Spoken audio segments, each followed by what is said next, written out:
lounging, son. Welcome back to the Comic Lounge. My name's Ryan. And I'm Manny. We are back talking some more Sandman, and this time we are jumping ahead, talking about issue number 8, the first appearance of Death. Another fantastic creation by the great Neil Gaiman. This time on art, we have Mike Dringenberg and Malcolm Jones III. Yeah, Death is a character arguably as popular as Morpheus himself, in pop culture. To me, like Death is almost like one of the symbols of 90s comics. Like when I think about 90s comics, like in a weird way, I almost think of that character as much as I think about Morpheus when I think about this book. I don't know if that makes sense to you. I agree. I think, in my opinion, it's like equal footing with popularity. I think in some circles, people may even say they like Death better. I mean, yeah. I don't buy a lot of Funkos. I have a Death Funko. I don't have a Sandman. So there you go. Yeah, I mean, you're voting with your dollar. Yeah. Let's just fucking jump into this. First of all, we talked about this when we talked about issue 1. These like editorials. Another great one. Another great one by Jeanette Kahn, who was the publisher, president of DC Comics. And in my opinion, if just being, I don't want to call myself a comic book historian. I just know a lot about comic books, so like, especially DC, and just knowing of, I don't want to say her reign, like she's not like a fucking like ruling over people, but she did like oversee some of the greatest things at DC Comics, really pushed for a lot of change. And if you like read up on her, she's partially responsible for a lot of the stuff we love about DC Comics. Oh yeah, man. She's a big player, man. This whole thing right here, dude, is talking about Hawk World by Tim Truman and how that project came about. And I read that recently for the first time, like a few months back. Fantastic, dude. So good. Here we get a little bit of the other stuff coming out at the time. Kind of cool, little snapshot in history. And then we get a bunch of quotes from people about Sandman and their kind of like opinion on it. We got an Alan Moore quote, Stephen Gallagher. There's a lot of authors, novelists. Ramsey Campbell, Steve Bissett has a quote. Don Thompson, Will Shetterly, Brian Talbot, Mike Harrison, and like I said, a lot of authors. Clive Barker. I mean, all he wrote is Neil Gaiman as a star, so nothing crazy. But Rick Veitch, James Herbert, Mary Jensel, Vincent.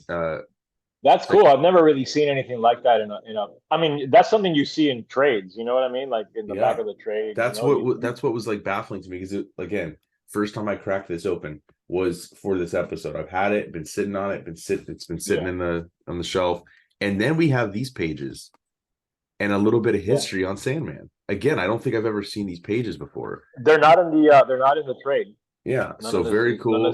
Yeah. Just kind of like recaps the first 7 issues, how we lead into this. I love the yellowing of the page too. Makes you feel old. Yeah. And then we jump into the issue. The Sound of Her Wings is the title of the Great story. title. I love how Sam, Morpheus is just chilling there on the stoop, feeding some birds. And then this, emo. Look at that. Yeah, big emo. And then we just see the soccer ball come into the screen. Yeah. And then you see like there's these kids playing in the background. I like how mundane. The moment is, like with these, you have these like these esoteric these beings that are essentially gods. You know what I mean? But like he's just sitting on a bench feeding pigeons, like anyone who's sort of got a lot on his mind would probably be doing. Yeah, and I love how the ball comes out as this is all happening. You see, like there's no dialogue first couple pages, and then just boom, he throws the hand up and catches the soccer ball. Sorry, my phone went off. And they ask him if he wants to play. Does he look like the type of dude that wants to get up and play soccer? Like, come on. He's more likely to want to go to a Cure concert than he is to play, Yeah. And he's like, no, I'm feeding the pigeons. And then we see her make her debut, dude. She just strolls in. I love again the sort of like nonchalant way she's introduced. Like there's no big splash page, like Mary Jane, like face it, you hit the jackpot kind of moment where you'd think a character that's going to become such a big part would have like a huge introduction. No, she just walks up and I mean, what's the first thing she says? What are you doing? You know what I mean? Like but once you get to know the character, it makes sense to introduce her that way. Yes. And it's funny too, because like there was no build up. It's not like No, this character, I mean, I haven't read enough on this and like the history of like Neil Gaiman and the creation of her, but like I don't think he maybe intended for her to be like some big character necessarily to no. I be mean, a yeah, this is breakout. still what, issue 8, so we're not even a year into Sandman. So I mean, yeah, it's starting to get buzz, but it's not like the pop culture powerhouse yet that it is to Yeah. become. And plus there's also the other members, the other siblings of the Endless that like Yeah, could debut, like easily could have been somebody else, and would they have had the same impact? I mean, I don't think the other members of the Endless had the same impact that Dream did. I mean, no, like we've said, she's on par with Dream, you yeah, know. So and instantly recognizable to a lot of people, you know. I love how only his dialogue is different, but hers comes out as normal word balloons.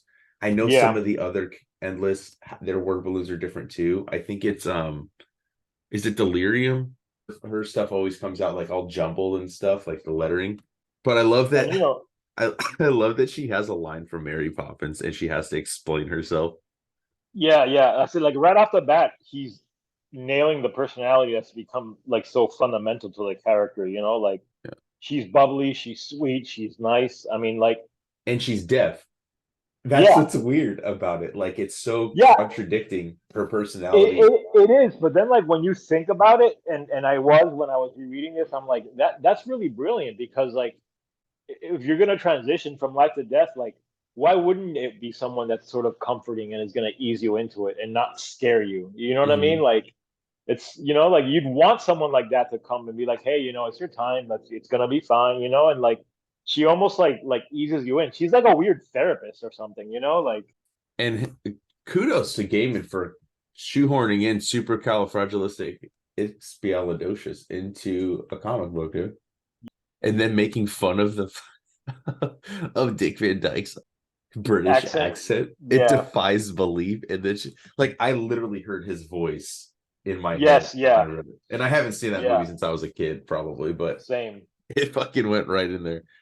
And I love how, I mean, look, he's so melancholy to the point where you would think that he would be deaf, Death. right? Like Yeah. that again, that's what's really interesting to me is that the personalities of each of the Endless, but especially Dream and Death, like you could almost reverse their Mm-hmm. personalities and that would make sense. But I think that that's what's cool about this is because he's very contemplative. He's just basically gotten most of his stuff back. I think, or all of it. I think he got it all by the end of the first arc. Yeah. Yeah. That's why he's depressed. Is he feels like He's done. he's done his mission's over. So like, what is left now? He for like what almost 100 years he was obsessed with this revenge and getting the things that were taken from him back. And now that it's done, it's like, did any of it give him any satisfaction? Yeah. I mean, look at she's like, you're sitting here moping. It isn't like you. So like this is Yeah. the only Dream we know at this Right. point of reading the comics. So we don't know like how was Yeah, he different? that's a good What did he point. It used to makes be you like? realize that his imprisonment really did change him. Doesn't that look like Neil Gaiman's side profile a little It does. bit? I think he's always sort of like wanted Dream to sort of resemble him. That he's got the same kind sort of hair. It's Tori Amos too that was like the inspiration Yes. for Death. I love the simplicity of her design, but it's Yeah, still she's just so like she iconic. looks like your Like '90s goth girl, dude. Like I went to high school with a ton of girls like this. yeah, like the ink hanging around Yeah, her neck. Like that's like always the giveaway. Like no matter what version we see of her, she always has that necklace. And now we get like now he's starting to open up. He hasn't really been talking much, and now he's dropping it on her. He's like, I don't know what's wrong, but you're right. Something is the matter. And he talks yeah, about his captured, being captured and imprisoned, and like obviously a little PTSD from it, right? Like it's yeah. never happened to him before. Something like that. I don't think has happened to any of the Endless. I love the white backgrounds here too. It lets you focus on the characters, and it Yours just are white. Mine are eyes are white. purple. Yeah, Mine are yeah. purple. Yours are better, but what I meant to say is like it's devoid of detail, which Mine are I really like. better. I don't know. I haven't read the trade in a while, but that's interesting that it's white. I like the purple better. I like your purple better too. Yeah.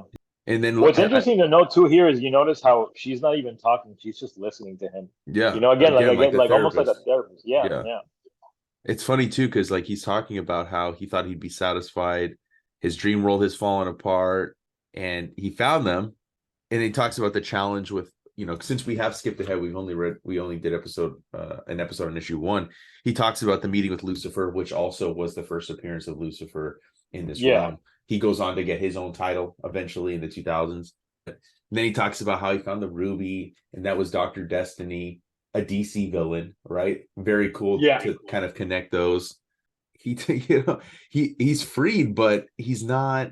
It's not what he thought would happen, and he even says that, like, because of the amulet being destroyed, he's more powerful than he's been in eons. That's interesting. So I love that she's like, have you finished? She's just kind of like, all right, like, go ahead, go ahead and feel sorry for yourself, like. Yeah, and you also get the real sense of them being like siblings too. I mentioned especially in this panel, especially in this panel where she like grabs that thing from him. It's interesting because she's like, now we're getting it to the point where like she's kind of upset with him because she's like, you could have called me, like I was worried about you. She's the most human of all the Endless too, which is interesting. Yeah, like humans, not literally, but like human seeming. Like she seems she has a very deep connection to people. It's like feeling sorry for yourself because your little game is over and you haven't got the balls to go and find a new one. Like she's so great. Again, we talked about issue 1 being one of the greatest single issues. This to me, and this is why I suggested doing both of these, like not just because I love the character of Death, but this issue stands so well on its own. It does, yeah. Again, it could like the first one, it could be a done in one. I mean, you could just read this and you'd really sort of be satisfied. I like this kid hitting on her, like, so hey, Fox, like, you want a soda? I can see you again, Sure, Franklin, you'll see me again soon. Ominous too, Pretty funny, that interaction too. I love that we also get mention of one of the other Endless with Desire. That'd be cool to talk about the Endless, the one where it's like the one shots or the single stories. That was I know which. Those are great too. Yeah, for sure, dude. And then I love like the backgrounds here on these pages. Like how it just now we're having a lot of detail.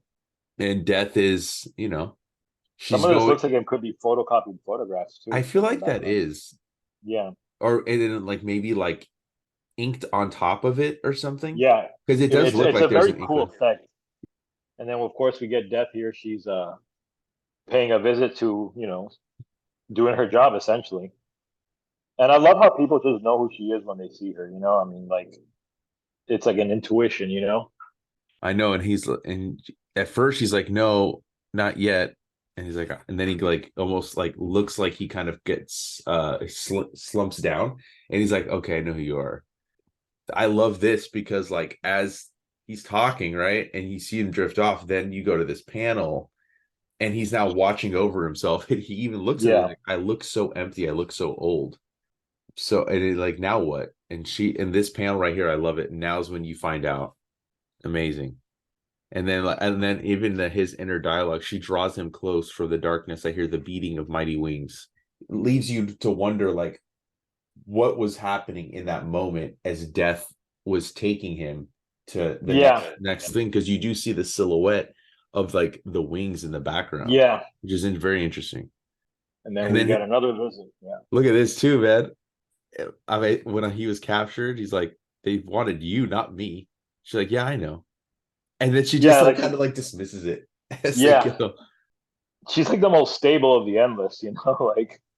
And then we get this would-be stand-up comedian. So fucked up, just gets electrocuted on the stage. What a way to go. Yeah. Dude. I also like when people finally do pass away in the story, like it's an immediate acceptance, Like, they don't fight it because she's comforting them, and like that. Exactly. Making it okay. And I like that idea. It's like a hopeful idea. It's an interesting take on death because like we're always seeing a Reaper in comics, and like this is like the opposite end of that spectrum. This is the sad one, the little baby. Very impactful. Mm-hmm. And then, but I also love that the baby talks. Like it's a soul now, so it's like. And that line, is that all there was? Is that all I get? Heartbreaking, dude.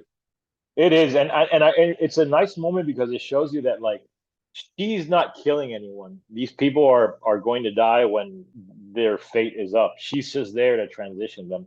So Mhm. she can't like be like, all right, well, I'll give you another chance. Like that's not what her job is, you know. And then you just And I love that proceed. she doesn't find her job depressing. I think she finds, you know, something like beautiful about what she's doing, easing and comforting people at this time, you know, like Well, yeah, and then we get a montage of like there's like six more, seven more that yeah, people, and like she has her responsibilities, and that's when he's like, I have mine too. I mean, just the we talked about in the other episode, just the dialogue and the writing here is just it's on another level, dude. Like there's a yeah. poetry to so much of this. Even as they're winding down, he's like, you've taught me something I had forgotten, and he thanks her. And like, good seeing you, but I gotta head back. One last appointment. And that's what she calls it, an appointment. One last appointment, I have to go. And like you said, like it was ominous of something happening. It's that kid playing soccer gets hit by a car, dude. And he doesn't realize like because he hasn't seen his body yet, you know? And that's another interesting thing is that like how this kid was like so enamored with her, like, you know, he doesn't even notice he's been dead. And he's like, hey, it's you. When you said you'd see me again, I didn't think that. Hold that thumb, Franklin, you know? Yeah. Now, before you say anything else, you better come over here. There's something maybe you ought to see. And now we end, and I love this bottom panel too, because like now he's got to restore his kingdom, and that's what the next arc and the next issue will deal with. And he talks, sees a smile on his face. It's the first time we see him smile. I think the first time we see him smile, period. And like he's joyfully like, you know, like spreading the sand, you know, like he's refound his mojo, so to Yeah. speak. And again, it's all because of her. And Dude. you get the sense that she's probably always served this role to her family, you know? Yeah. Love that Batman at the end of that, bro. I know.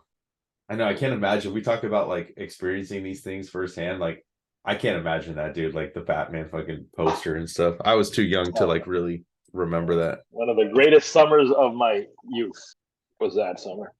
But yeah, Yeah. great issue, man. I mean, Fantastic issue. I mean, we'll definitely have to do some more Sandman because it's been yeah, fun dude, going through these like just little snapshots of the run. We don't necessarily need to, do the entire arc or whatever. Like we can mix and just match. highlight, yeah. But But I mean, great. Sandman's one of those things that I'm always gonna come back to, man. You know, like Same. it's It's every a now. very timeless story. It doesn't.